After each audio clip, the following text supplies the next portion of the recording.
In the stillness between two heartbeats, there is a doorway that has existed for thousands of years, walked by ancient monks, seekers, wanderers, and dreamers.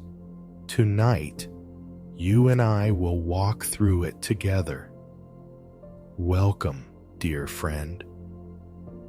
As the weight of the day begins to loosen its grip, as the noise of responsibilities softens, this is your moment, your quiet refuge among the rush of modern life. In a world lit by glowing screens, vibrating phones, endless notifications, and a mind always pulled toward the next thing, peace can feel like a distant memory, something ancient, something lost. But the truth is simpler, gentler, and infinitely more comforting. Peace has never left you. It only waits, patiently, like footprints on an old forest path, ready for you to step into once more. Tonight's journey is called Footprints of Silence, Ancient Zen Tales for Modern Rest. We'll explore the bridge between the hectic world you know so well and the timeless wisdom of Zen masters who once lived in mountains, temples, and misty forests, yet understood the human mind just as clearly as we do today. These stories are not about escaping the modern world. They're about living in it with softness, clarity, and awareness. Finding calm not outside life, but within it. And so, as you settle into a space of comfort, as your breath becomes slower, as your shoulders release another layer of tension, allow these Zen tales to guide your mind gently toward stillness. Tonight you'll hear The Monk with the Smartphone, a modern parable about awareness, distraction, and the power of returning to the present. The Cup of Notifications, a story about overflow, emptiness, and receiving life with clarity. The Door That Always Opens, a reminder that peace is never locked away from you. The Road Without Destination, a journey of surrender and acceptance. The Sound of Silence in the City, where ancient quiet meets modern chaos. Each story flows into the next, like ripples on a calm lake, guiding you deeper into rest, into gentle reflection, and eventually into sleep. Before we begin the first tale, take a slow breath in, hold, and let it ease out. You've arrived. You are safe. You are here. Now, let's step onto the ancient modern path of the first story. The Monk with the Smartphone.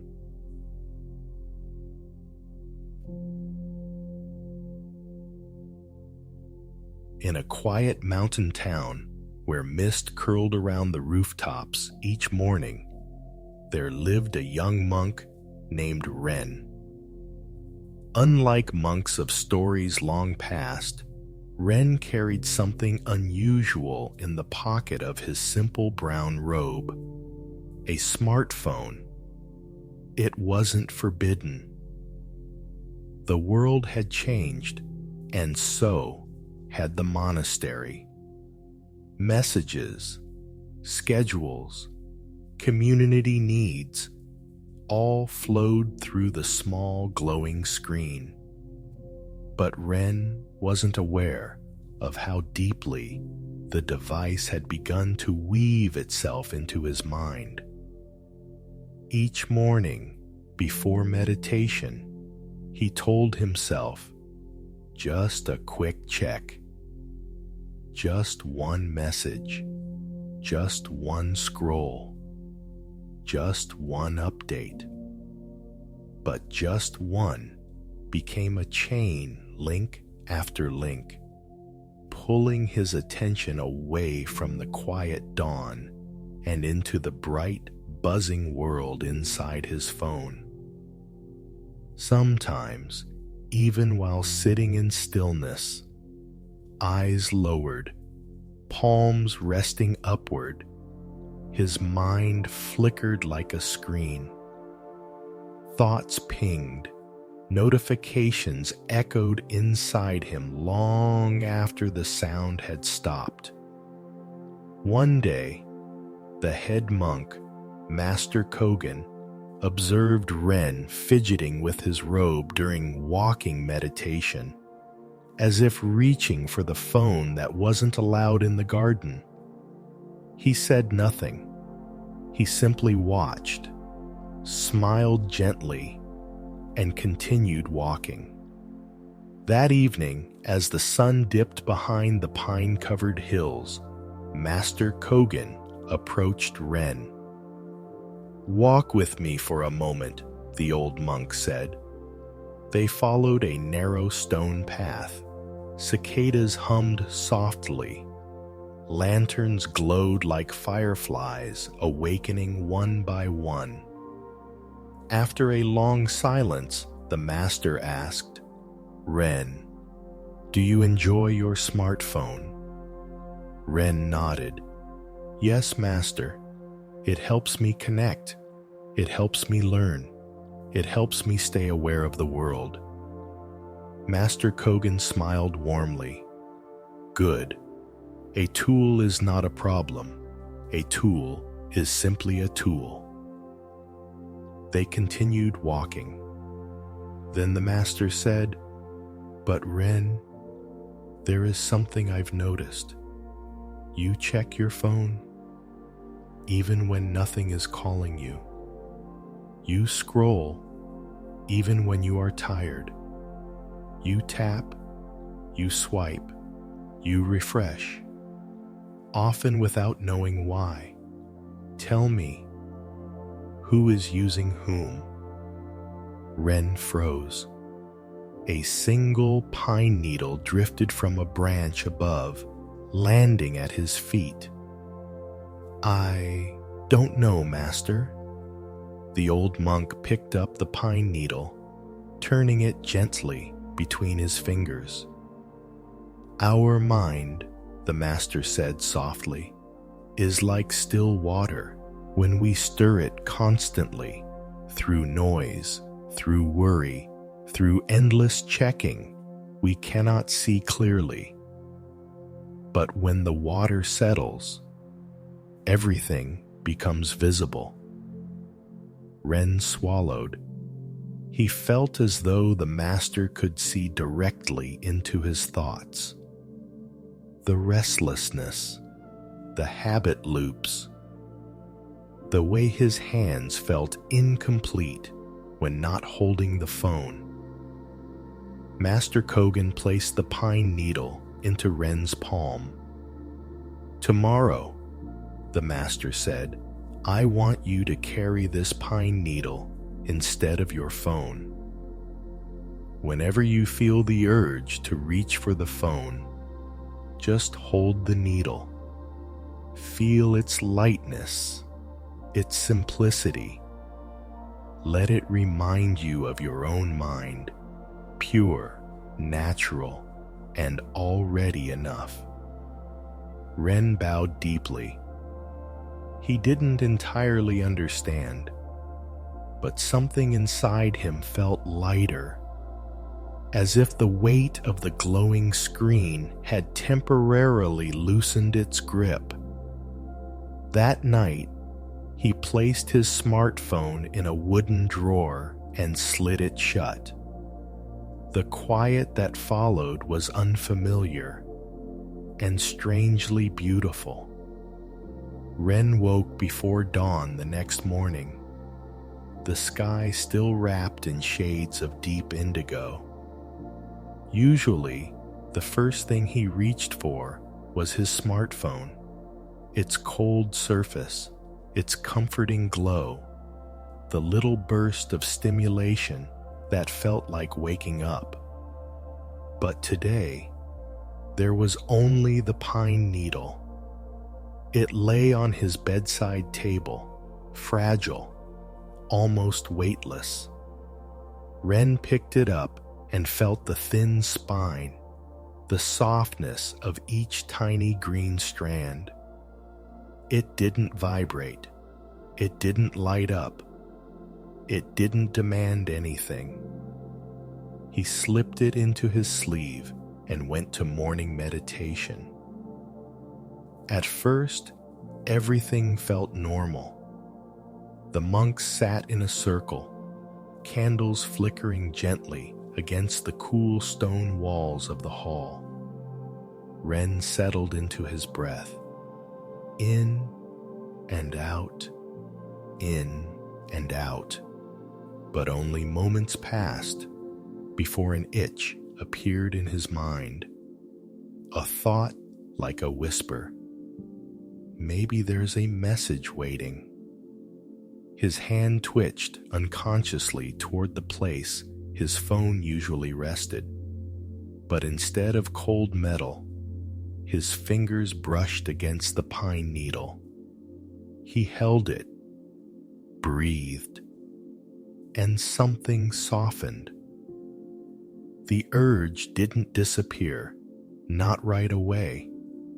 But now, each time it rose, there was a moment of choice, a space between impulse and action.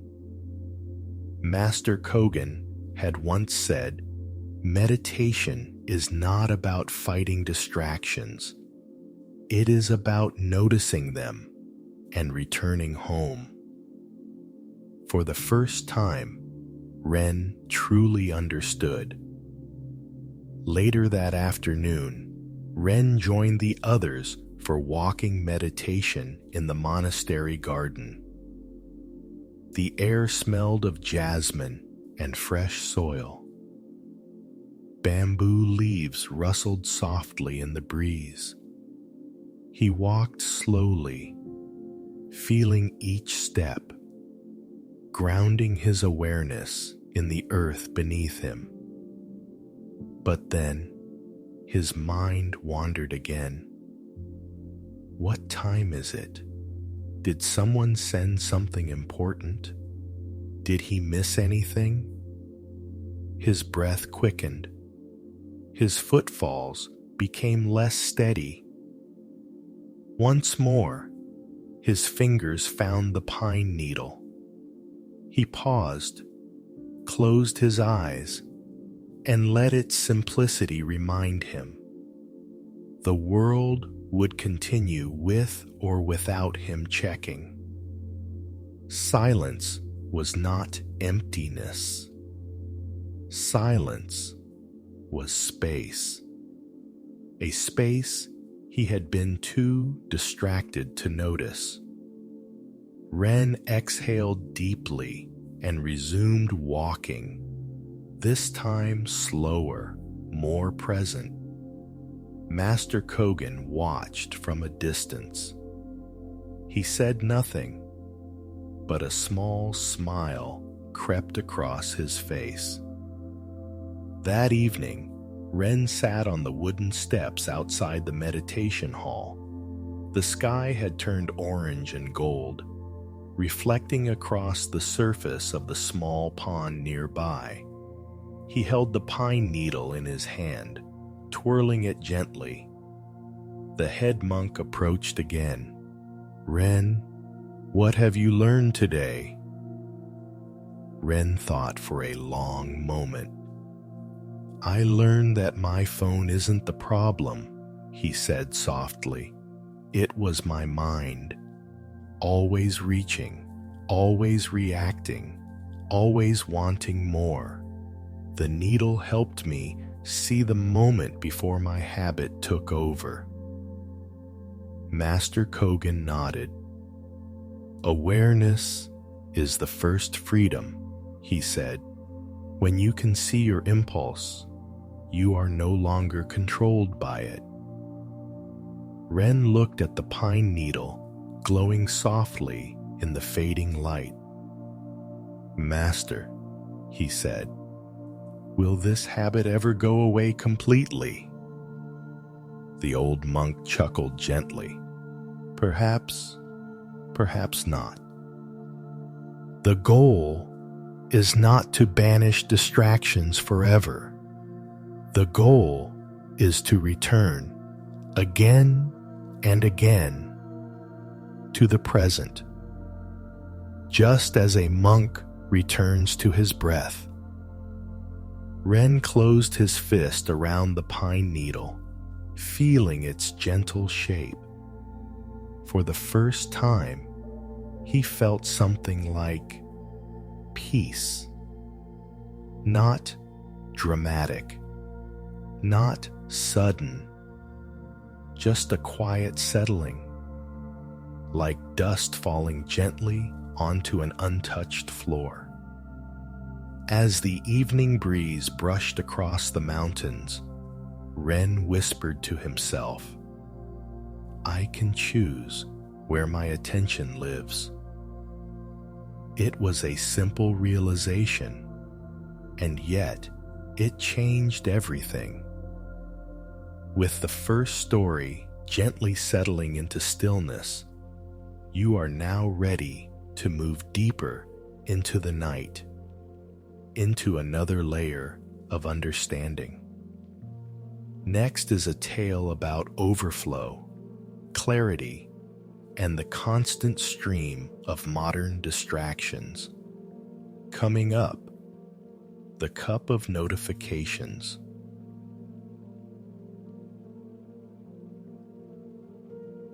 In a bustling modern city, filled with traffic, neon signs, and the constant hum of life, there stood a tiny Zen tea shop, wedged between two tall office buildings. Most people passed by without noticing it. Its wooden sign was simple, its lantern dim, and its doorway narrow, almost shy. But inside was a world of warmth and quiet, scented with roasted tea leaves and the soft chime of a hanging bell swaying in the breeze. One rainy evening, a young woman named Mira rushed into the shop. She was an office worker, always busy, always multitasking, always carrying more than she realized. Her phone buzzed non-stop. Messages, emails, reminders, news updates, social notifications, work alerts at all hours. Even when she turned off the sound, she felt the phantom vibrations, tiny tremors in her mind that never seemed to stop. When she stepped into the tea shop, the sudden silence felt strange, almost too quiet, like a room where someone had pressed pause on the world. Behind the counter stood an elderly tea master named Shun. He was small, with soft eyes and slow movements, as if he walked through time differently from everyone else. Mira bowed slightly. "Do you serve tea to go?" she asked quickly. "I'm in a hurry." Master Shun smiled gently. "In this place," he said, "tea goes nowhere. Only the drinker does." Mira blinked, confused. She checked her phone again. 2 new messages already. The old man gestured toward a low table. Sit. Rest your mind. I will prepare something for you. Mira hesitated, but the rain outside was falling harder, and something about the quiet room felt inviting. She sat down, scrolling through her notifications as she waited. Ping, ping, ping. Each sound cut through the silence like a drop of water falling into a still pond. Master Shun returned with a small clay teapot and a single cup. He sat across from her, his movements unhurried. Without a word, he began to pour.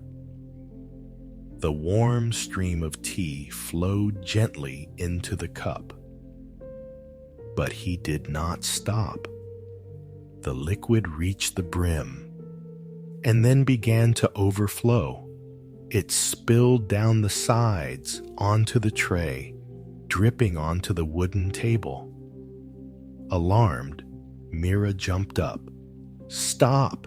Stop! It's full. You're spilling it everywhere. Master Shun finally looked up at her, his expression calm. And yet, he said softly, you still want me to pour more. Mira frowned. What? I don't understand. The tea master pointed at the overflowing cup. Your mind, he said, is like this cup, always full, always overflowing. And yet you keep asking for more. More messages, more updates, more noise, more urgency. Mira felt her chest tighten. It was true. Her brain felt stretched thin, like a rubber band pulled to the point of breaking. But I have responsibilities, she protested. I need to stay updated. I need to know what's happening. I can't just ignore everything. Master Shun nodded. Responsibilities are real, but drowning is optional. He took a cloth and slowly wiped the spilled tea, not rushing, not startled. When the cup is always full, he continued, nothing new can enter. Not clarity, not calm, not wisdom. Mira stared at the cup, still trembling from the moment it overflowed. And how, she whispered, do I empty it? Master Shun lifted the teapot again, but this time he didn't pour. Instead, he placed it gently on the table and folded his hands. You stop filling it, he said simply, for just one moment, one breath, one quiet pause. The shop was silent except for the rain. Mira slowly placed her phone face down on the table. For the first time in what felt like years, she exhaled deeply. The tea master smiled. That, he said, is the beginning. For a long moment, Mira sat still, her hands resting on her lap, her phone lying silently on the wooden table like a sleeping creature. It felt strange, almost unnatural, to not touch it, not check it, not hold it like a shield against the world. Master Shun began pouring tea again, this time with perfect attention. The stream was steady, soft, and controlled. He poured only until the cup was full, then stopped. "Drink," he invited. Mira lifted the warm cup with both hands. The clay felt rough and comforting, grounding her. She took a slow sip. The flavor surprised her. It wasn't extraordinary. No exotic spices, no elaborate sweetness. But it was true, simple, gentle, honest.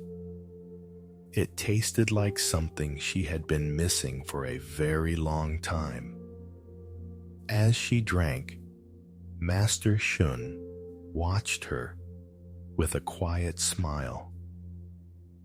"How does it taste?" he asked. Mira closed her eyes for a moment. "It tastes peaceful." The tea master nodded. "That is the flavor of a mind that is not overflowing." They sat together in silence, the soft rhythm of the rain blending with the faint rattle of the paper lantern at the entrance. Mira felt her thoughts slowing, the constant spinning inside her head easing into something softer. But then, her phone lit up, just a small glow.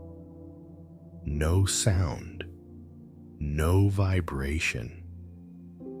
Yet that tiny flash of light pierced her calm like a needle. She reached for it instantly. Before her fingers could touch the device, Master Shun gently placed his hand over hers. "See," he whispered, "the cup fills again, even when nothing is poured." Mira froze.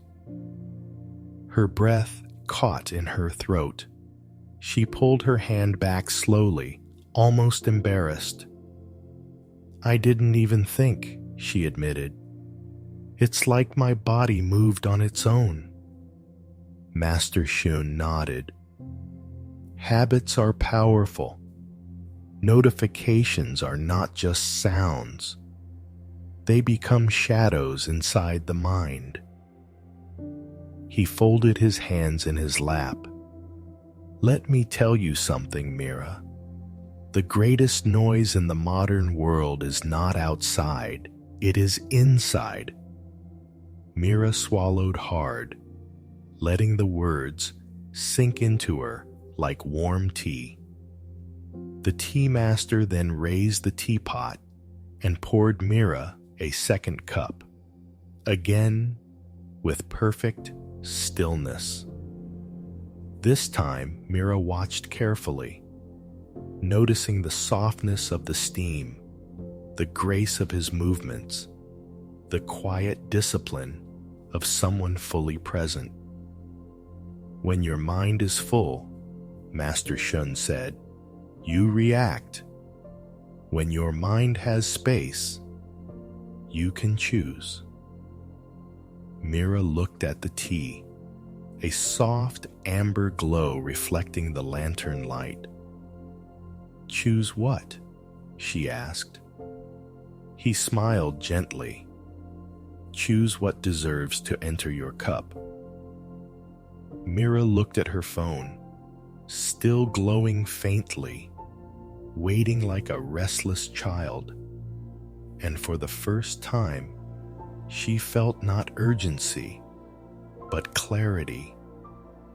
"Master Shun, how often should I empty my cup?" she asked. The tea master chuckled softly. "As often as you drink from it, as often as you fill it, as often as the world tries to pour into it." He tapped the rim of her cup. "Emptying," he said, "is not an escape. It is maintenance. like breathing out after you breathe in. Mira held the cup close, feeling warmth spread through her chest.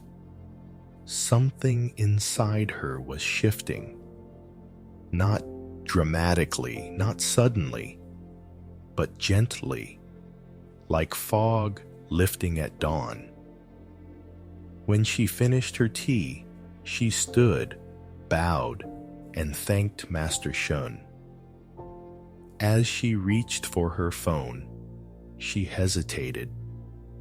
Instead of picking it up immediately, she slipped it slowly into her bag, letting it rest there without urgency. The rain had softened into a calm drizzle when she stepped outside. The city was still loud, still bright, still busy, but Mira wasn't overflowing anymore. Her steps felt lighter, her breath deeper, her mind a little more spacious. She whispered to herself, "My cup is mine." With a small smile, she walked into the night, not empty, not overwhelmed, but balanced. As the second story settles into stillness, we move to the next doorway on this journey. A tale about peace that is never locked away, no matter how far you wander. Coming up, the door that always opens.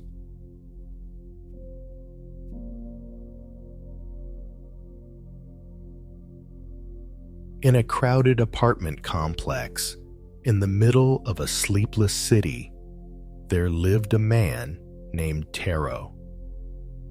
He was in his 40s, hardworking, responsible, and constantly exhausted. Every day felt the same. Wake up, rush to work, rush home, collapse into bed, repeat. He often told himself, "When I finally have a break, then I'll rest, then I'll meditate, then I'll breathe." But the break never came. One evening, after an especially long day, filled with deadlines, noise, and a lingering sense that he was falling behind in life, Taro returned home late. His apartment felt different that night, heavier somehow. The air was stale, the curtains drawn, the silence thick. He dropped his bag and sat on the floor, burying his face in his hands. "I just want a moment of peace," he whispered. And then he remembered something. Years ago, when he was in college, he met an elderly Zen teacher who lived in a small wooden hut near the campus. The teacher, Master Riku, always left his door open, literally. Rain or shine, summer or winter, day or night. The sliding door of the hut was open by a few inches, just enough to see a warm glow inside. Students often asked him why. Master Riku would smile and say, "Because peace is always open to you. You only need to remember the way back." At the time, Taro didn't think much of it. He was young, busy, and convinced he'd figure out life later. But tonight, those words returned to him like a quiet bell in the fog. He closed his eyes. He visualized the old hut, the wooden steps worn smooth with time, the lamp glowing softly, the gentle scent of pine coming from inside. He remembered how stepping through that open door felt like stepping out of chaos and into a warm embrace. A thought rose inside him.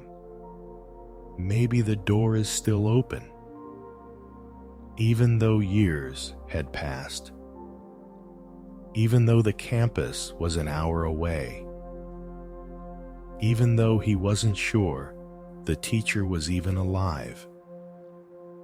Taro felt an urge to go, to see, to return. Before he could talk himself out of it, he grabbed his coat and stepped into the night.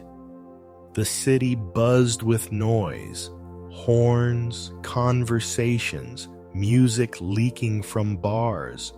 But Taro walked with a strange sense of purpose, as if following a thread pulling him somewhere familiar. At the train station, he boarded without thinking. He found a seat by the window and watched the lights pass in smeared streaks of yellow and white. The ride was long, but his mind was quiet, quieter than it had been in years. When he arrived near the campus, the air was cooler. Old trees swayed gently above him, and the distant sound of crickets softened the edges of his thoughts. He walked down the narrow path toward where the hut used to be, and there it was, small, humble, weathered, exactly as he remembered. But what made his breath catch was the door. It was open, still, just a few inches, as if no time had passed at all. Warm light glowed from within, flickering like a lantern welcoming him home.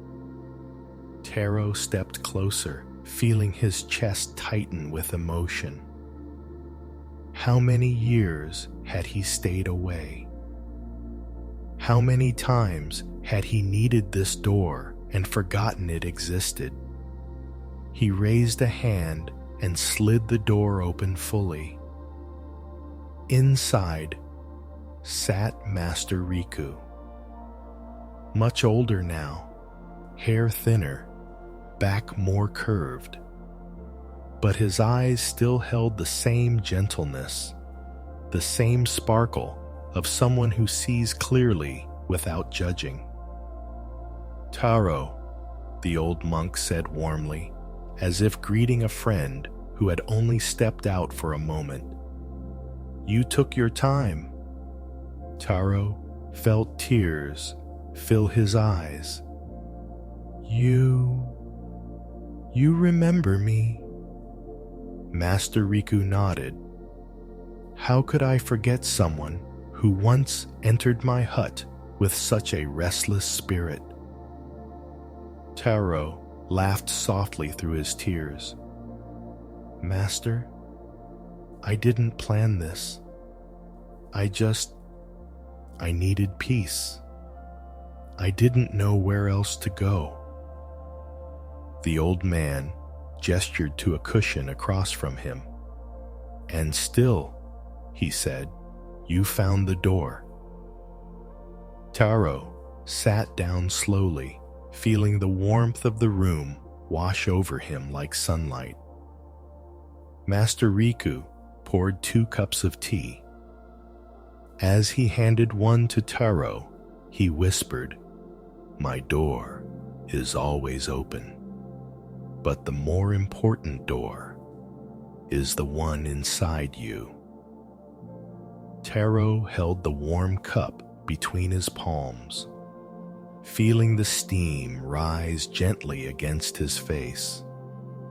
The hut was quiet, so quiet he could hear the soft crackling of the oil lamp, the distant rustle of bamboo leaves outside. and the slow, deliberate breaths of Master Riku. For the first time in years, Taro felt the world stop rushing. He sipped the tea.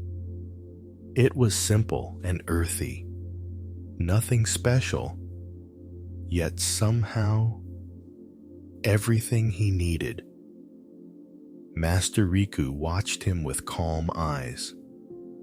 "You look tired," the old monk said softly. Taro let out a breath he didn't realize he had been holding. "I am. I feel like I've been running for so long, Master, running towards something or away from something. I'm not even sure which anymore." Master Riku smiled knowingly. "The world runs fast these days, but your spirit does not. When the world pulls you too quickly, you become divided. One part dragged forward, one part trying to catch up." He tapped gently on Taro's chest. "And another part, here, still waiting for you to return." Taro felt a lump in his throat. He looked around the hut, its wooden shelves, the old pot, the faded calligraphy scrolls, the familiar smell of incense and dried herbs. "How is it," Taro asked quietly, "that this place hasn't changed at all?" The old monk chuckled. "Oh, it has changed. Everything changes. But the feeling you remember, that is what stayed." Taro took another sip of tea, letting its warmth settle deep into his belly. "Master," he said, "your door, why is it always open, even now?" Master Riku's eyes softened. "Because peace does not close. People do." He leaned back slightly, his hands resting gently on his knees. "When you were young, Taro, you used to come here whenever you felt lost. You thought it was this hut that comforted you, but it was something else entirely." Taro frowned gently. "What do you mean?" The monk pointed toward the doorway, the same narrow opening that had drawn Taro here tonight. "When you crossed that threshold years ago, you were not entering my hut. You were entering presence, stepping out of your busy mind and into your life." Taro let the words settle inside him. The old monk continued, "The door is not magic because it opens outward. It is magic because it opens inward." The hut seemed to grow even quieter, as if the entire world paused to listen. Taro lowered his gaze to the wooden floor. "Master, I forgot," he whispered. "I forgot how to return. Every day feels like a battlefield. I wake up tired. I fall asleep thinking about work. I keep telling myself I'll rest when things calm down, but they never do." Master Riku nodded without judgment. "Because you are waiting for the world to make space for you, but the world never does that. You must make the space yourself." He lifted the teapot and refilled Taro's cup. Slow, steady, mindful. "Taro, peace is not a reward. Peace is not given. Peace is practiced." Taro looked into his cup, seeing his reflection ripple in the tea. "Master, how do I find that door again? When I go back home, when I return to work, when everything becomes loud again." The old monk reached for the lantern beside him and dimmed the light. The room softened into a golden glow. "You don't need this hut to find the door," he said. "You carry the doorway with you. Every breath is a door. Every pause is a door. Every moment you choose awareness over autopilot is a door." Taro closed his eyes slowly. For the first time in years, he allowed himself to breathe deeply, in and out. Master Riku's voice flowed like a calm river. "When your mind becomes crowded, return to the door. When your heart feels heavy, return to the door. When life overwhelms you, you know where it is." Taro opened his eyes. Warm tears spilled silently down his cheeks. "Master," he whispered, "thank you." The old man smiled, touching Taro's hand gently. "I did nothing. You simply remembered." Hours later, when Taro finally stood to leave, the night had grown still. The air was cool, and the moon hung low, casting silver light on the narrow path. As he stepped out, he turned back. The hut looked exactly as it always had, small, humble, glowing softly. And the door, still open. A promise, a reminder. Taro bowed deeply. Then, with a steady breath and a quiet heart, he walked back toward the city, carrying the open door within him.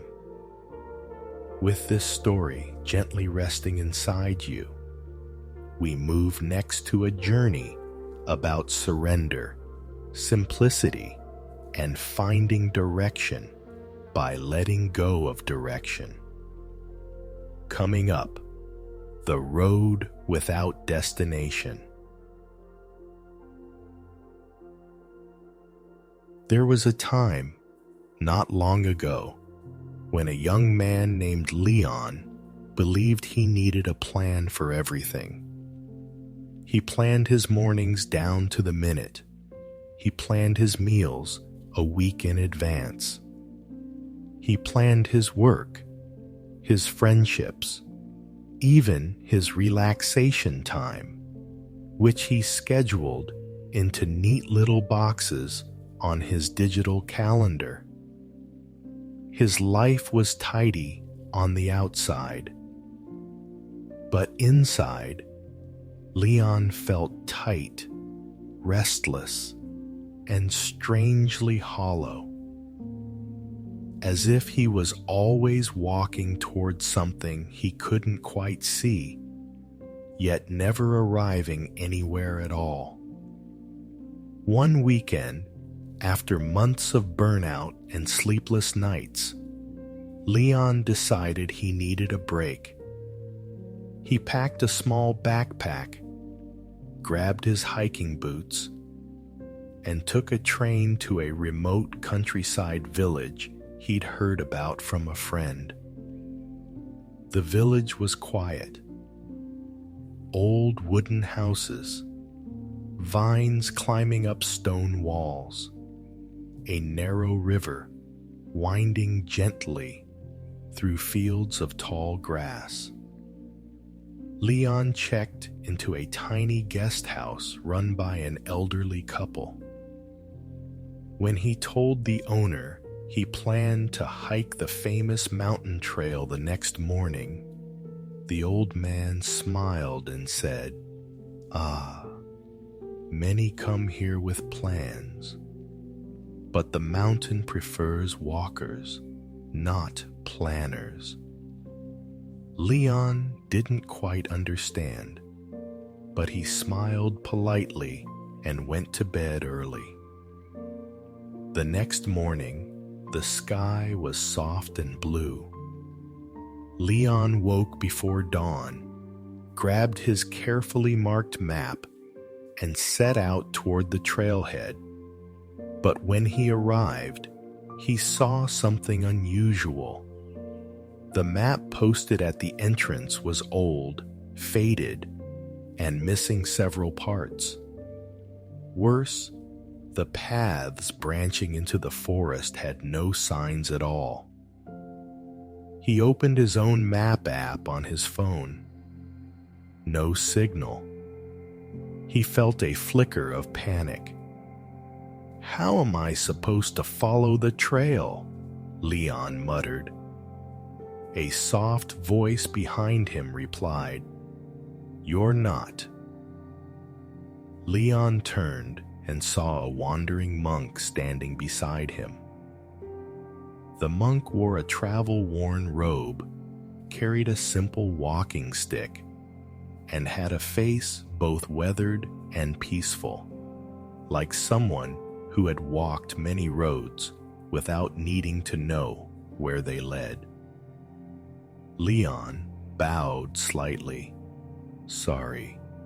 Do you know the path up the mountain?" The monk smiled. "There are many paths. Which one do you seek?" "The one that goes to the top," Leon said quickly. The monk chuckled. "Ah, a destination." Leon blinked. "Well, yes." The monk tapped the earth with his staff. "Tell me," he asked gently, "why do you want to go to the top?" Leon hesitated. He hadn't expected the question. I guess I want the view," he said. "And I want to feel like I accomplished something. I want to reach the goal." The monk tilted his head curiously. "And if you walk for hours and never reach the top, would the walk still have value?" Leon frowned. He didn't know how to answer. The monk smiled kindly. "Walk with me." They began down a path lined with moss and soft soil. It wasn't the path Leon had planned, but the monk's presence felt steady, grounding, almost like a gentle breeze guiding him. As they walked, birds chirped in the canopy above. Sunlight flickered through the leaves like tiny golden lanterns. The forest smelled of cedar and morning dew. For a while, they didn't speak. Leon's steps slowly synced with the monk's. Not rushed, not dragging, simply present. After some time, Leon asked, "Are you going to the top too?" The monk shook his head. "No, I'm simply walking." Leon tried to understand. "But where are you going?" The monk laughed softly. "Here," he said, gesturing around them. "I'm already here." Leon opened his mouth to respond, but the monk continued. "Most people walk like arrows, shot toward something, always aiming, always flying, always trying to land." He paused, letting a breeze pass between them. "But you are not an arrow. You are a human being. You may walk without needing a target." Leon looked down at the path. It curved gently, disappearing behind ferns and old stones. "But if I don't know the destination," Leon said slowly, "how will I know if I'm going the right way?" The monk's eyes softened. "There is no wrong way when the journey itself is enough." Leon swallowed. The words stirred something in him, something long buried beneath years of plans, checklists, and goals. They continued walking, and Leon noticed something unusual about this path. The more he walked, the more beautiful it became. A small wooden bridge covered in moss, a cluster of wildflowers glowing in the morning sun, a crystal-clear stream where water danced over smooth stones. Leon had hiked many times, but this felt different. Usually, he was focused on pace, on time, on reaching the end. But now, his steps felt free, unmeasured, unforced. It was as if the world had slowed down. Or maybe he had simply begun to catch up to his own life. The monk eventually said, "When you walk without a destination, you begin to see what you once rushed past. You discover what was always here, waiting for you." Leon stopped walking. His eyes glistened. He whispered, almost to himself, "I never noticed how beautiful the path was. I only ever thought about the finish line."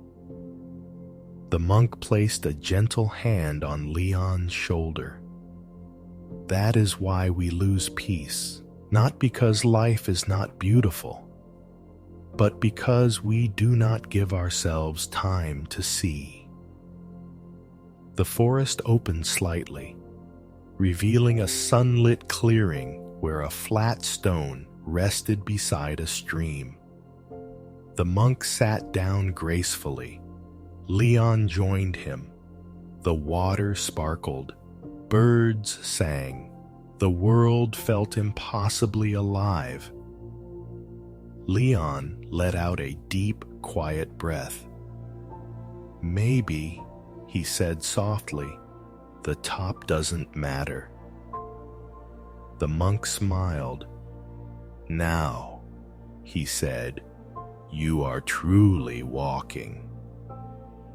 Leon and the monk sat beside the sparkling stream for a long while. They didn't speak. They didn't need to. The rustling leaves, the gentle bubbling of water, the golden warmth of the sun, all of it wrapped around them like a soft blanket. Leon felt his chest loosen, as if every slow breath untied a knot he'd carried for years. Finally, he asked quietly, "Master, have you ever climbed to the top of the mountain?" The monk dipped his fingers into the cool water before answering. He said simply, "Many times." Leon blinked. "Then why aren't you going today?" The monk smiled, looking toward the forest path they had just walked. "Because every time I climbed, I always discovered the same thing." "What's that?" "That the view from the top is beautiful, but so is the view along the way. And the view changes every day. The top does not." Leon let those words settle. They felt oddly comforting, like someone telling him he didn't need to race anymore. The monk lifted a fallen leaf from the stream. It floated effortlessly in his palm. "Most people live like this leaf in a storm," he said, "blown by expectations, pushed by goals, pulled by fears. They think the world is forcing them forward, but often They are the ones doing the pushing. Leon thought of his life, his strict schedule, his color-coded plans, his obsession with productivity, efficiency, getting ahead. He thought of how even his hobbies had become goals to optimize. He sighed, "Master, I don't know how to stop pushing." The monk nodded, as if he had been waiting for that question. "You don't need to stop," he said gently. "You only need to pause. A single pause creates space, and space creates clarity." He placed the leaf back onto the water. It drifted away peacefully, guided by the natural flow of the stream. "You see," the monk continued, "the leaf is moving forward, but it is not forcing itself. It flows with what is already here." Leon watched the leaf float downstream until it vanished around a bend. It seemed so simple, just letting life carry you instead of wrestling with it. After resting, the monk stood slowly and began walking again. Leon followed. They took a new path this time, one unmarked, winding gently through tall, whispering grass. The wind brushed against their faces like a soft hand, and every step felt light, unhurried. Leon asked, "Where does this path go?" The monk chuckled, "Wherever it wants." Leon laughed too, something he hadn't done easily for a long time. The monk continued, "When you live your life like this path, you stop measuring your worth by how far you go, and begin to feel it in how deeply you live." Leon felt that deeply. He had always believed that progress meant movement, linear, upward, forward. But here, with the monk, in this quiet forest, he realized progress could also be depth, presence, awareness, the kind of progress you don't measure in distance, but in peace. Hours passed without either of them noticing. Eventually, they reached a small ridge overlooking the valley.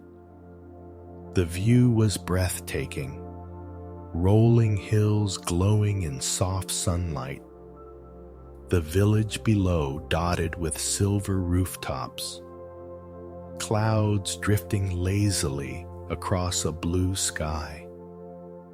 It wasn't the mountain peak Leon had planned to reach, but it was perfect. The monk sat on a flat rock, and Leon joined him. "Leon," the monk said softly, "tell me something. If someone had brought you here blindfolded, without telling you where you were going, would you feel disappointed?" Leon looked at the valley, its calm, its beauty, its simplicity. "No," he whispered.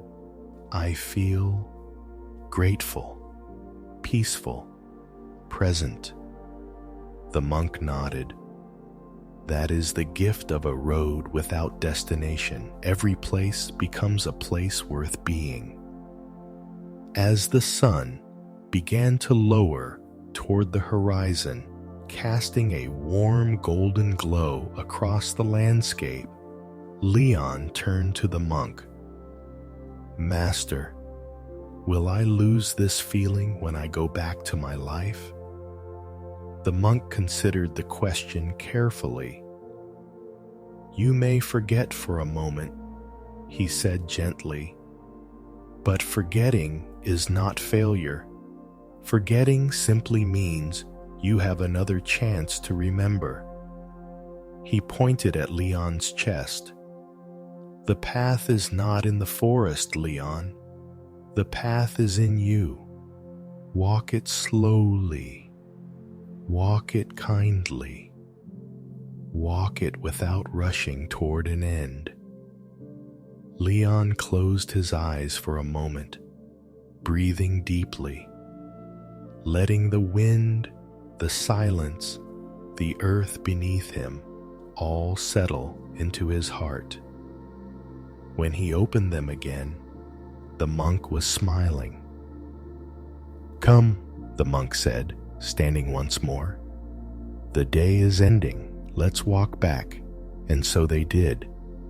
Not to reach a goal, not to finish the journey, but simply to walk. Together, step by calm step, on a road that didn't need a destination to be meaningful. With the fourth story gently settling inside your mind, we now approach the final tale of the night, a journey into inner quiet in the middle of modern chaos. Coming up, the sound of silence in the city.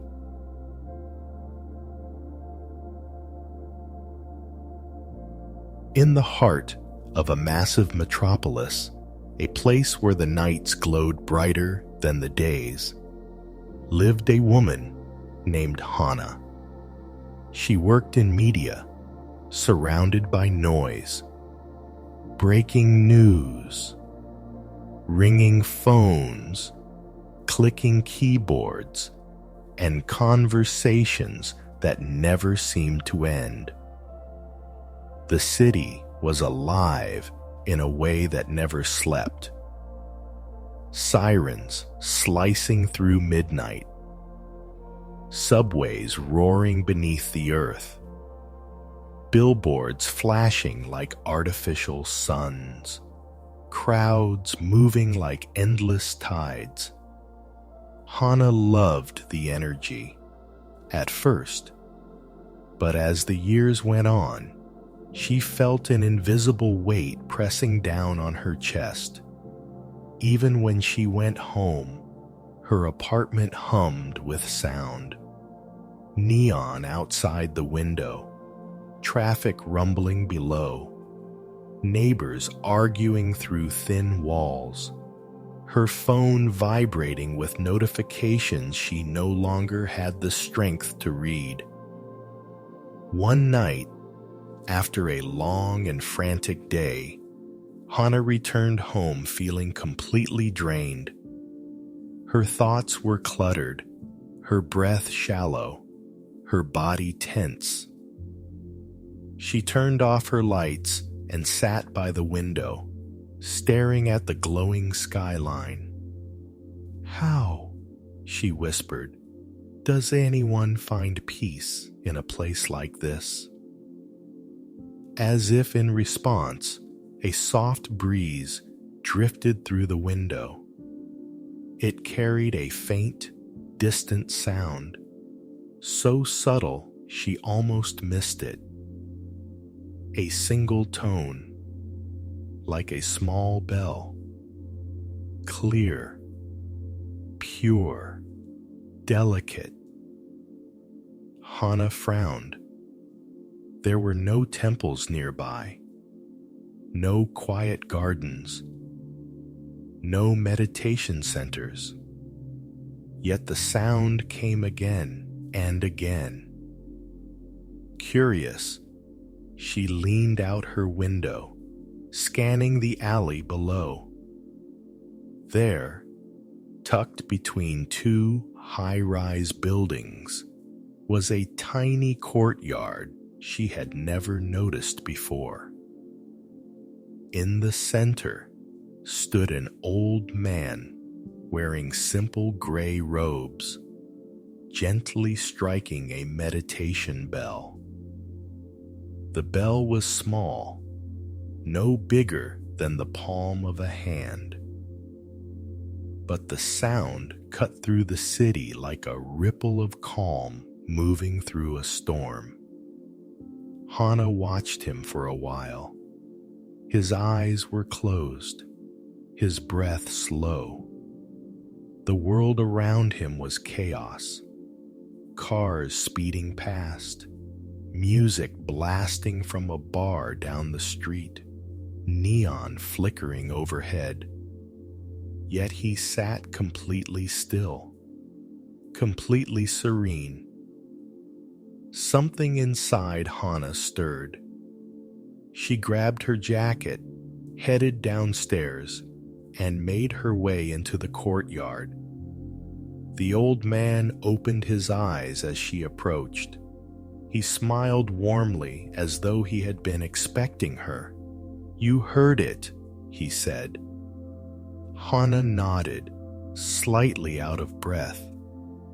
What is that sound? How is it so calm in all this noise?"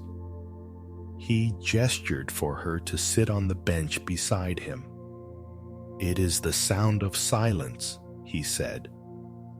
Hana blinked. "But this is the loudest part of the city." The old man laughed softly. "Ah, most people think silence is the absence of noise. But silence is not outside you. Silence is inside." He tapped gently on his chest. "Here." Hana shook her head. "I don't understand.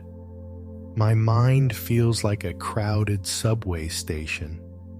Noise everywhere. Even when things are quiet, it still feels loud up here." She pointed to her temple. The old man nodded. "That is because you are listening to the wrong silence." He held up the small meditation bell. "This bell," he said, "does not silence the world. It silences you just for a moment, long enough to return to the space inside where the world cannot enter." Hana looked at the bell, its bronze surface glowing faintly in the city lights. The old man continued, "You cannot change the city. You cannot stop the noise, but you can stop losing yourself in it." He placed the bell gently into her hands. "Strike it," he said. Hana hesitated, then tapped it lightly. A soft tone blossomed outward, clear, gentle, almost shimmering in the night air. It lasted only a few seconds, but in that brief moment, Hana felt something she hadn't felt in years. A pause, a widening, a tiny, quiet space inside her chest. When the sound faded, she whispered, I felt that." The old man smiled. "Yes, that is the doorway to silence. Always there, always waiting." Hana sat beside him for a long while, listening to the city with new ears.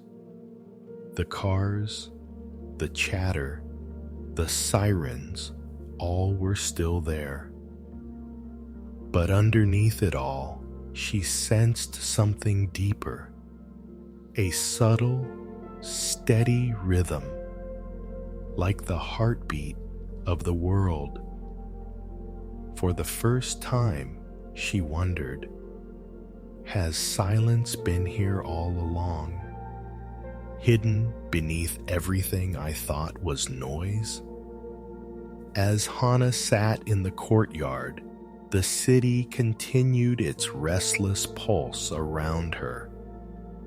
People hurried past the narrow alley without ever noticing the small refuge tucked between concrete giants. Cars honked in frustration. Somewhere above, a balcony door slammed. A train clattered along its elevated tracks. Yet Hana felt none of it in the same way she had before. The old man watched her quietly, as though he could see the shift happening within her. After a long silence, he asked, "What did you hear when the bell faded?" Hana took a moment to reflect. "It was strange," she said softly. "I still heard the traffic, the music, everything. But they felt farther away, like they were happening, but they weren't happening to me." The monk nodded gently. "That is the beginning of true listening. Noise outside you does not create noise inside you unless you let it." He lifted the bell again and placed it in her hands. "Strike it again." This time, Hana tapped it with a little more confidence. The tone bloomed through the air like a small, perfect circle of calm. As the sound dissolved, Hana followed the fading vibration inward, past the noise, past her thoughts, past the tension she carried. She found herself resting in a quiet place she didn't know she still had, a still lake inside the storm. When she opened her eyes, something had softened in her face, in her breath, in her entire being. The old man smiled warmly. "You see, silence is not the absence of sound. Silence is the absence of you chasing sound." He tapped his own chest again. "It is a returning, not a removing." Hana looked around the courtyard. A single lantern hung from a wooden beam, swaying with the city breeze. Plants in mismatched pots lined the stone wall, tiny islands of green among the gray. A small statue of Kannon, the Bodhisattva of compassion, sat quietly beneath a vine. It was humble, old, and worn by time. Yet the entire place radiated something she couldn't name. "How did I never see this place before?" she whispered. The old man chuckled. "People rarely notice what does not call loudly for their attention. Peace is a whisper, not a shout." Hana lowered her gaze, feeling tears sting the corners of her eyes. "I think I forgot how to listen to whispers," she admitted. The monk placed a gentle hand over hers. "Then start listening now," he said kindly, "not to escape the city, but to find silence within it." As they sat together, a gust of wind swept through the alley, carrying the faint smell of rain. Hana inhaled deeply. For the first time, she realized the city had scents too. Earth, food, warm pavement, flowers hidden on balconies she'd never noticed. The old man stood slowly and stretched. "Walk with me," he said. Hana followed him onto the bustling street. The noise hit her instantly. Honking horns, rushing footsteps, overlapping conversations. But something was different. The monk stopped at the sidewalk and closed his eyes. Hana did the same.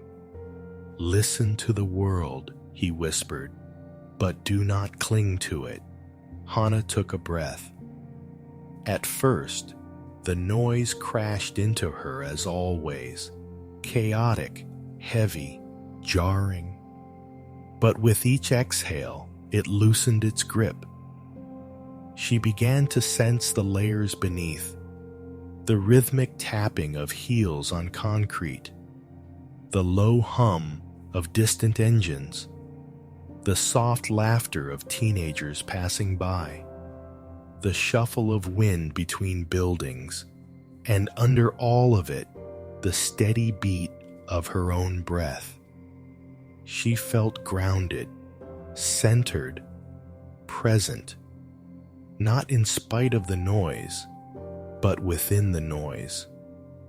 When she opened her eyes, the monk was watching her, pleased. "You found it," he said. "Found what?" "The silence that lives inside sound." They walked a few more steps until they reached a busy intersection. People rushed past them in every direction. "Hana," the monk said gently, "life in the city will not slow down for you, but you can slow down within it." She looked at him with renewed clarity. "What should I do now?" He placed the small meditation bell into her hands. "Keep this. Use it not to drown out the world, but to return to your own stillness, even in the middle of noise." Hana bowed deeply, overcome with gratitude. "Thank you," she whispered. The monk smiled and walked back toward the courtyard, his small figure disappearing into the narrow alley like a drop of quiet sinking into the ocean of sound. Hana stood at the intersection, holding the bell close to her heart. The city was loud, vibrant, alive. But now, so was her silence. And for the first time in years, the noise didn't frighten her. She breathed deeply, feeling something widen inside her. A space she thought she had lost forever. A space she now knew was always there. A space that belonged only to her. With all 5 stories now shared, drifting gently through the night, we step into the final part of this journey, a closing meditation to gather these lessons and guide you softly into rest.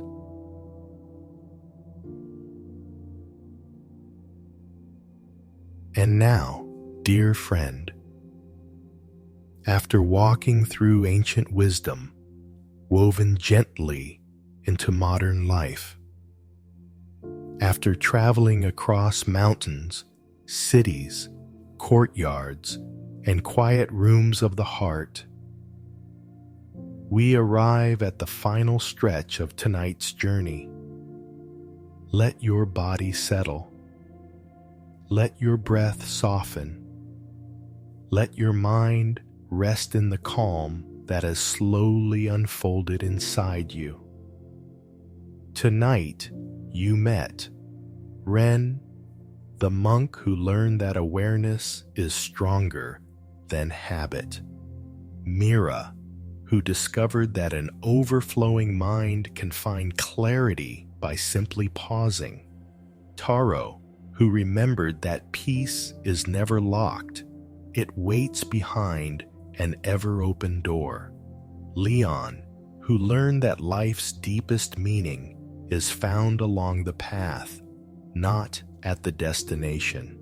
Hana, who found silence not by escaping noise, but by finding stillness within it. Each story carries a footprint of silence, a gentle reminder that peace is not far away. Peace is not something you chase, earn, or achieve.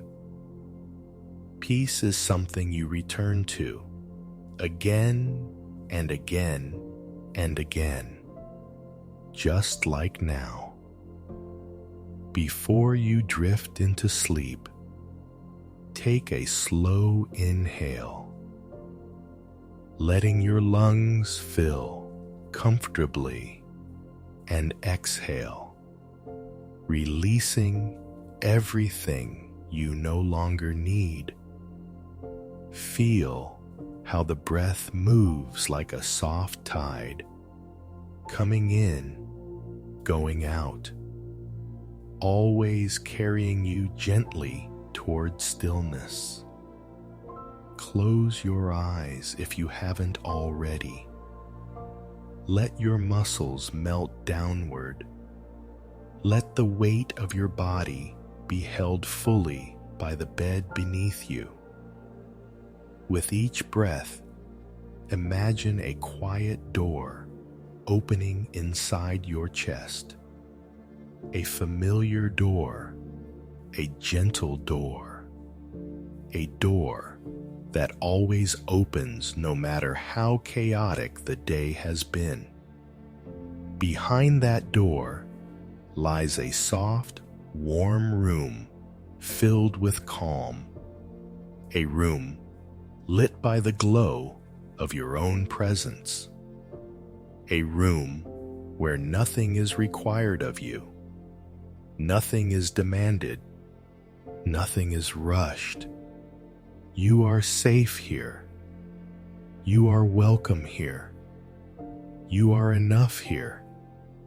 As your breath continues to slow, imagine each story settling into your mind like small lanterns, one lighting the next. Soft golden circles of peace spreading through your body. A lantern for awareness, a lantern for simplicity, a lantern for remembering, a lantern for letting go, a lantern for inner silence. Let their light guide you deeper into rest. And now, before sleep comes to greet you, place one hand gently on your chest. Feel the gentle rise and fall. This is your home. This is your open door. This is the sound of silence living inside you. No matter how busy your world becomes, no matter how loud tomorrow may be, you can return here to your breath, to your presence, to the path that doesn't need a destination, to the peace you carry. Tonight, may your mind drift like a leaf on calm water. May your body soften like grass under evening rain. And may your heart settle into a gentle, healing quiet. Sleep deeply. Sleep peacefully. Sleep with the wisdom of ancient footsteps guiding you into silence. Good night, my friend.